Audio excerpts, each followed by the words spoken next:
Today's video is going to be a quick and easy DIY to make this wreath. Yes guys, this wreath. This is a Dollar Tree wreath and it only cost me $8 to make. $8. Can you believe that? Yes, $8. So if you're interested in creating this wreath, stick around and watch this video. Okay guys, these are the materials you're going to need for this particular wreath.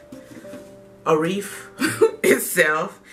I don't know exactly if this is grapevine or not, maybe not, but this is the wreath that I chose to use. Twist ties or tinsel stems. This is what I'm using. As you can see, I've already placed them on the wreath. Ribbon of your choice.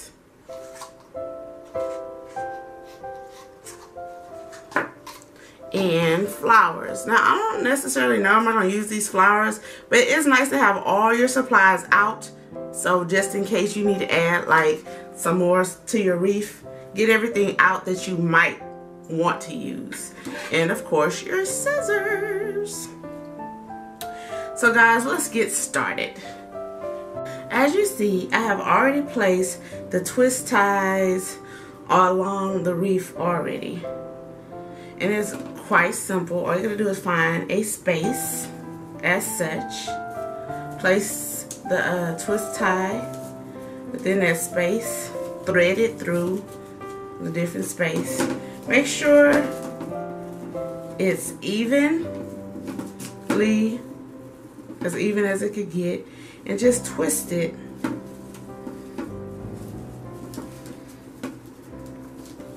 I say twice. And that's just to secure the position so it won't keep moving up and down the wreath. So that's how you place the twist ties on, guys. And I put the twist ties, try to space them out evenly. Once again, I just did it by looking. I did not actually use this ruler, but they're roughly 4 inches apart from each other, give or take. So that's I thought it was a nice amount of space to have apart. Also, I've already pre-cut my mesh and my ribbon, and this mesh is 11 inches long and from a 9-foot, and I think I got already 6, and probably 2 more could come from that roll.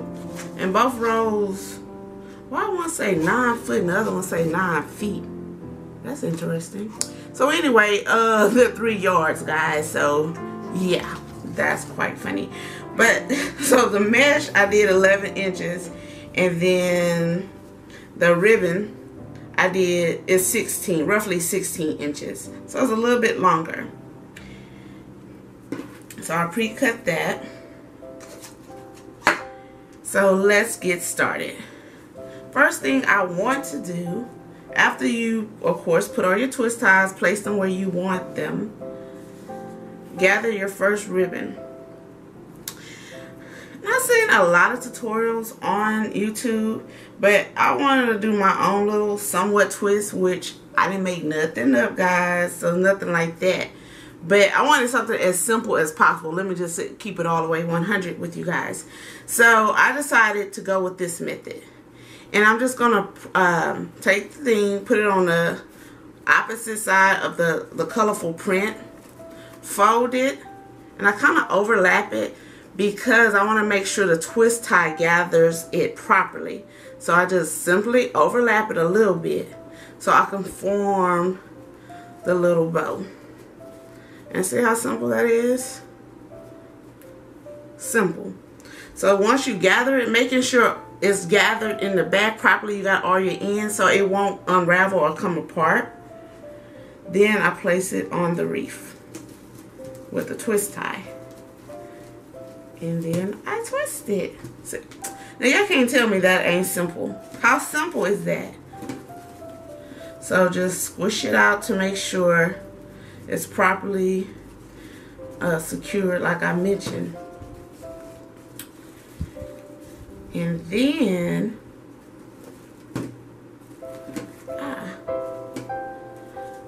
what I do next is take the twist tie that you already twist. I twist that, what I did once.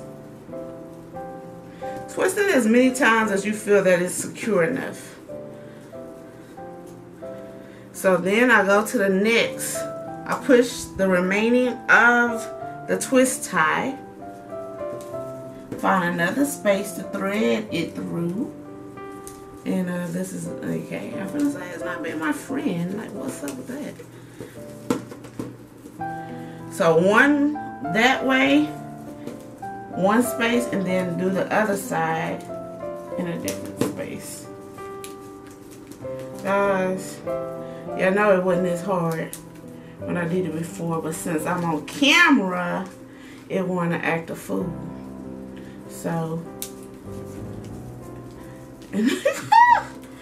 y'all notice they ain't going through this space, right? Oh my God. And I'm not gonna edit this out because I want y'all to see that this ain't it's easy, but you know, you're gonna run through some little whatever. Finally, Lord, thank you. So then, I pull it through the extra little space as you just saw. That took me 4 years. I'm trying to position it better. Then I get one of my mesh pieces. Do the same technique. Fold it over with a little overlap. Probably harder to see because it is mesh. To form your bow. My God, help us all to form this bow, Jesus. Form it. Then you put that Jones up in that piece.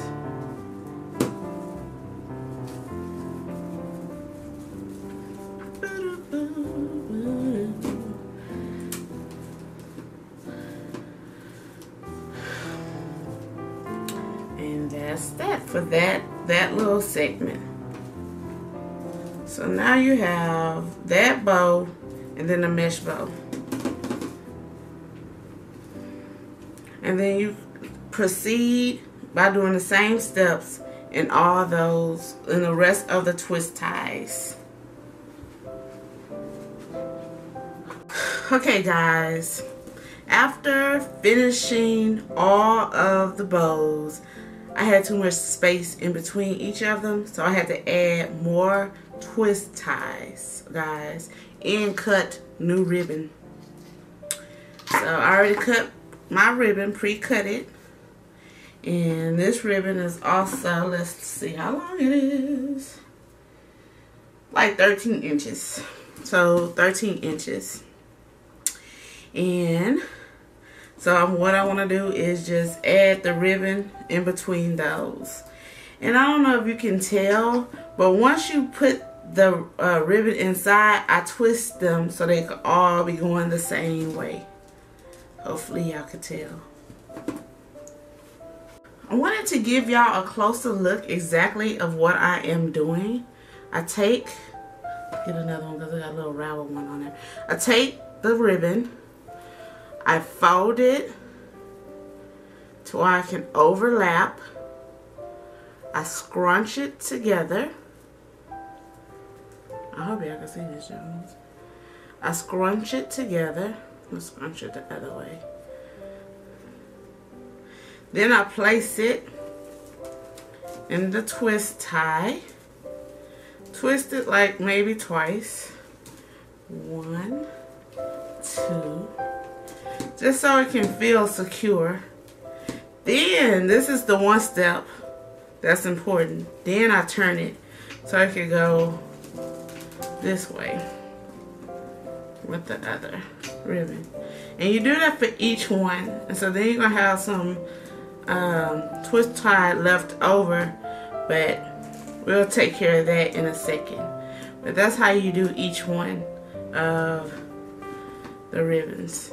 Once you place it down, then turn it and position it like such.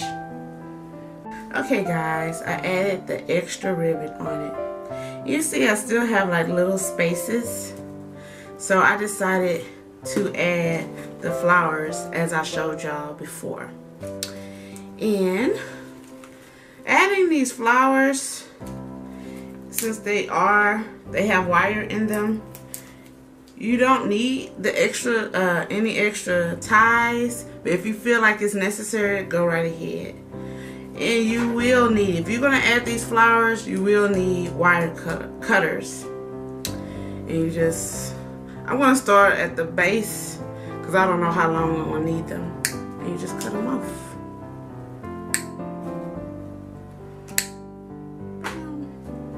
I'm gonna cut off all of them just in case.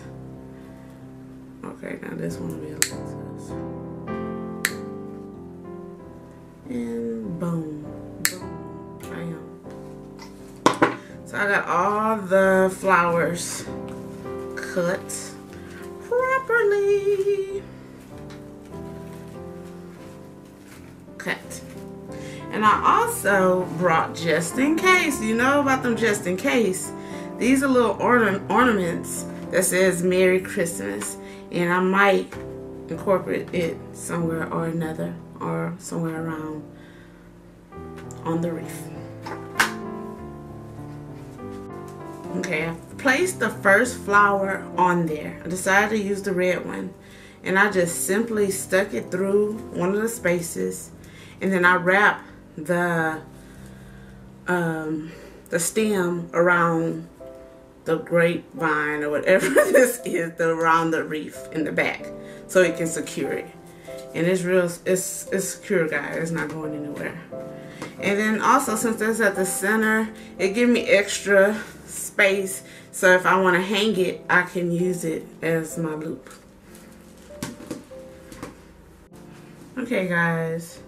So I'm looking at more spaces.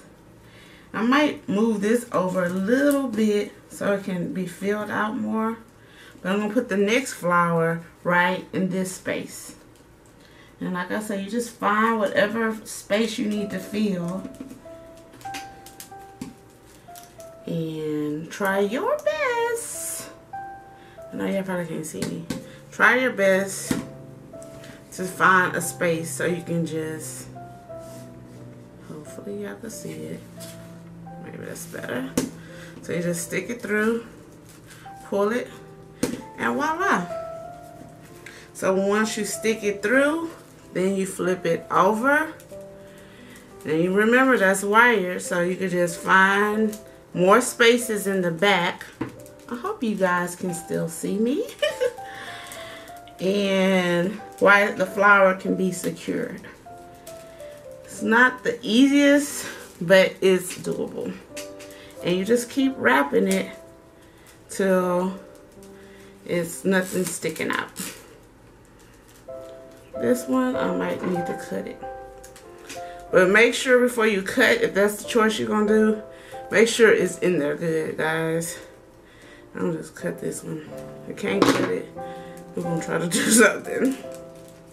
But y'all get the gist. I'll cut it later. And so that's the second flower. And I really love it, guys. It adds nice contrast. So I'm going to add the rest of the flowers. And I will be back. Okay, guys. I finished adding all the flowers. And I did switch these two up because I wanted the way my OCD is set up. I couldn't have it the way it was going. So I got the two reds down here, or darker red, and the lighter red. So they kind of wishy-washy. And just to make sure all the spaces were covered. I still have my green twist ties showing. I'm kind of debating because I actually like them. To me, they're not a distraction, but for you guys, you can just simply do what you did with the wires for the flowers. Just continue tucking it within the grapevine of the wreath, behind the wreath, obviously, so you won't be able to see them. So I haven't decided yet if I'm going to leave some out or not, because I think it adds a little contrast to it a little bit. I like the color. So now you see this big empty space located at the wreath, at the bottom of my wreath. So what I'm going to do is what I did earlier, guys. Sorry guys, my camera cut off. So I'm hoping I'm starting in the right place But just to let you know, I'm going to be making a bow to fit in the bottom area. I'm going to do it the same way we did it to make the surrounding bows, but this piece is obviously a little bit bigger. So you can just flap it over, overlap it like you did before, scrunch it up like you did before. Of course, make it sure it's pretty, because this is gonna be like an attraction at the end. Make sure it's even as well, and just add it down there. Okay, as you see, I added the bottom, the first layer of the bow. So you're just gonna continue doing it. Have some more scrap. Do the exact same thing. Bunch it up. Place it on top of that one. Twist it till it's secure, until it's secure. And then turn it to be the way you want. Now I'm going to continue adding layers to this particular bow, and I'm going to use this material and this material, and it's just adding dimension. But I want you to do the same concept. Overlap it in the back, scrunch it up, and continue using the same twist tie, and it's just going to continue adding different dimensions to this particular bow. Get it together, and then I'll show you the end results. Okay guys, this is the finished wreath. Sorry, my big camera died. Now I'm using my cell phone, so the quality probably is quite different. Anyway, I left off describing about this bow that I added to the bottom of the wreath. And I did it the same way as I did the other bows. Just took the fabric, overlapped it, squished it together, and put it on the twisty tie. I just did that 3 times. So 1, 2, 3 separate pieces of fabric, and just layered on top of one another using only one twist tie. And so then at the end of the twist tie, I added the ornament that I showed you guys earlier to it, to give that pop. And this is the finished result. And I also decided to put behind the twist ties that was left sticking up, and I showed you that as well. I'll show you the back of the wreath. And I just did the twist ties, and so they can go behind it so you can't see it no more. So this is the back of the wreath. And that concludes today's tutorial. Thank you guys for watching this video. If you haven't already, please subscribe to my channel. If you like this video, go ahead and give me a thumbs up. See you guys next Friday.